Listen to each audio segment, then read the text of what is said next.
The circular economy is getting a lot of attention these days because we're running short of things and we want to make sure that we reuse, recycle. We don't use things only once. The Alberta government is putting investing some funds towards advancing the circular economy in Alberta. And so I'm going to talk to Steve MacDonald, who's the CEO of Emissions Reduction Alberta, about a new program they've got. So welcome to the interview, Steve. Good to see you again, Markham. Now, look, this is the Circular Economy Challenge. You've allocated $50 million to it. What can you give us an overview, please? Sure. Yeah, this is another piece of our portfolio for emissions reduction to Alberta, and the $50 million comes from the government of Alberta and the Technology Innovation and Emissions Reduction Fund they have. And that's industry money being reinvested in industry to help them achieve GHG reductions and grow their businesses, quite frankly. This is a new space for us in some way. And as you said in your introductory comments, how do we change the linear economy of taking natural resources, making products and services, and then throwing them away into waste, and actually bend that around? And that's where the circularity comes from, into reusing, recycling, and resource recovery. Because the reality is you can't get to net zero without reducing extraction and consumption of raw materials. Electrification, renewables, fuel switching will get you part of the way there, but you need to actually reduce the amount of materials we're extracting and reuse them and make them into other products and services. You think of industries like cement, plastics, fertilizer, chemicals, pulp and paper. Those are industries that are hard to abate. So what you want to do is try to minimize the need for additional materials and actually produce products and services that you can use parts of or the whole of it and turn them into other valuable resources.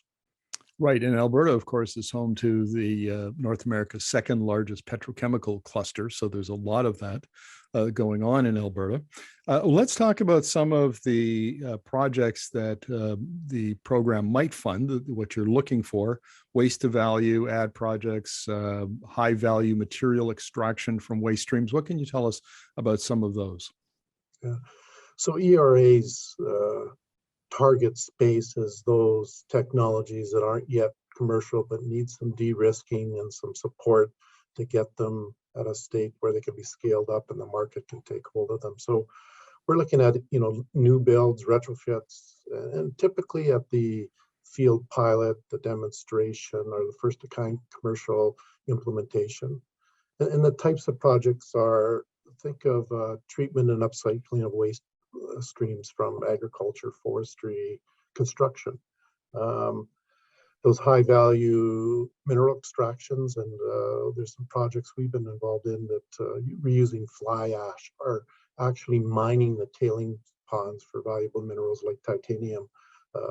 Advanced plastic recycling, there's a huge opportunity there, and Alberta has aspirations to become a global leader in this space given our industry base. And another one that people sort of forget about is there's lots to talk about carbon capture, but the other piece of that is what do you do with the carbon? One is to sequester for sure, but there's an incredible economic opportunity around carbon utilization, and we've funded some really cool projects in this space that are turning CO2 into carbon nanotubes, into chemicals. Yeah, I'm not sure that the Capital Power project, you can clarify this, but I did an interview with Capital Power about a month ago, and they're going to be capturing CO2 at one of their power plants and then turning it into a couple of tons of carbon nanotubes, which then goes into the, becomes the building block, the feedstock for manufacturing of all sorts of things. It could be cloth, it could be, fibers, those sorts of things. Is that what you have in mind? Yeah, that's a good example. And actually, we've been involved with Capital Power in the early stages of that project. And yeah, that's exactly the idea. How do you take a waste like CO2, take it out of that stream and actually convert it into valuable products and services? And it's a good example, but it crosses all sectors. And we're looking for partnerships. Capital Power actually partnered with a small company that had the bright idea, but they needed a facility to actually get a waste stream Now that's having great potential in terms of both reducing the CO2 footprint of power consumption and the dividend of reducing the potential for a brand new industry for Alberta.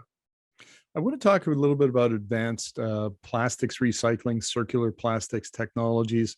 I confess I don't know much about this, but it seems like there's a lot of criticism these days about microplastics and plastics in the ocean, that sort of thing. And what can you tell us about the potential in this area?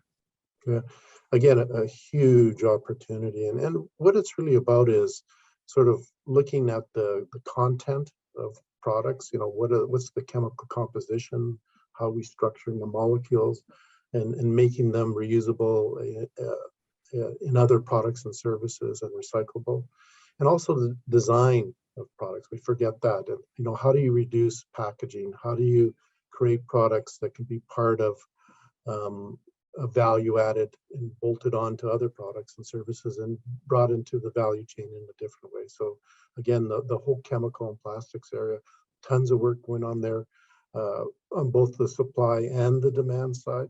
So again, Alberta sees a real economic opportunity to help lead that work. Final question, Steve. Very interested in agriculture waste reduction. So what can you tell us about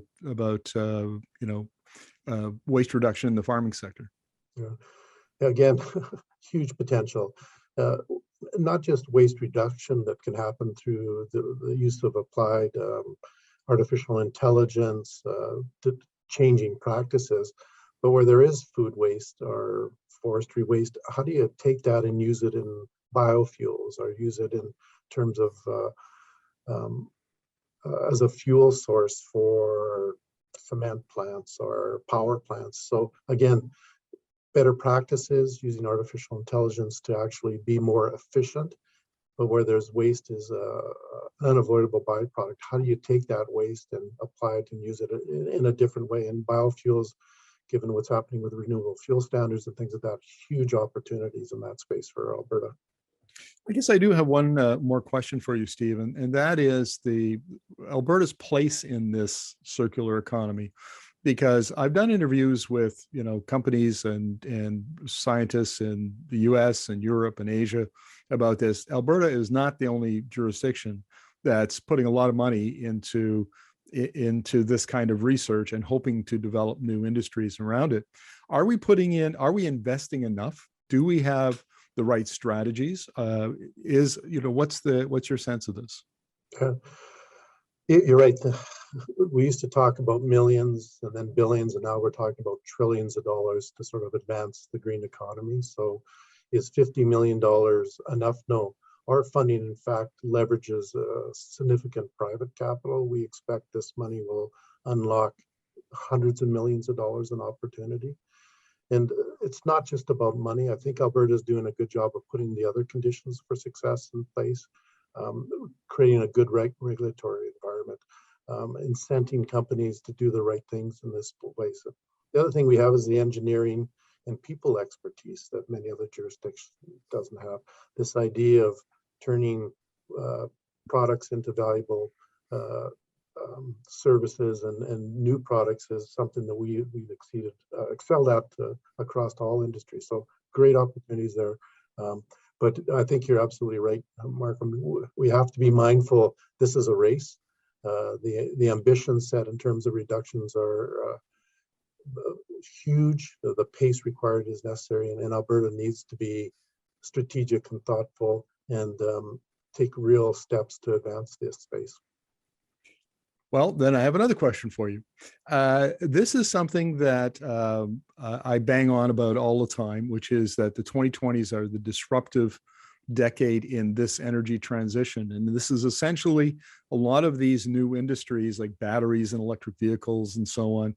The race is on between the various, regions, North America versus Europe versus China versus Japan and South Korea, that kind of thing. But also, within these sectors, you've got a limited period of time to kind of get established, get a toehold in the industry, so that you can grow after 2030. But it seems like the feeling is that this is really the decade where we're in the game or we're not in the game. What would you agree with that? Yeah, the ambitions, the scale, and the pace require us to be very purposeful. We can't have 10-year project approval cycles. We have to make investment decisions now and make sure that the conditions for success are in place. The other thing is making choices. We can't chase every opportunity out there. We have to look at where do we have competitive advantages, where do we have the right regulatory systems, where do we have the right investment opportunities, the right people, and where in the supply chain do we want to play. The hydrogen is a perfect example that lots of people are talking about too, that we've done some significant investments in. We're putting in place all the pieces. We have the feedstock. We're world-class developers and de-riskers of the technology around carbon capture. So that's what I mean about being purposeful. Can we get into the battery construction space in Alberta? Do we have access to the raw materials? Do we have the manufacturing capabilities to scale up at the same pace? I'm not sure, but there's lots of other opportunities in this energy transition for us to be successful. And I think the government of Alberta is starting to put in place those strategies, those plans, and the regulatory and other incentives that industry needs to accelerate. You look at the Pathways project with the oil sands, huge opportunities there as they improve the emissions profile of the oil sands, and then what other products and services could come out of that. Well, Steve, thank you very much. Always appreciate your insights. Great pleasure. See you again soon, Markham.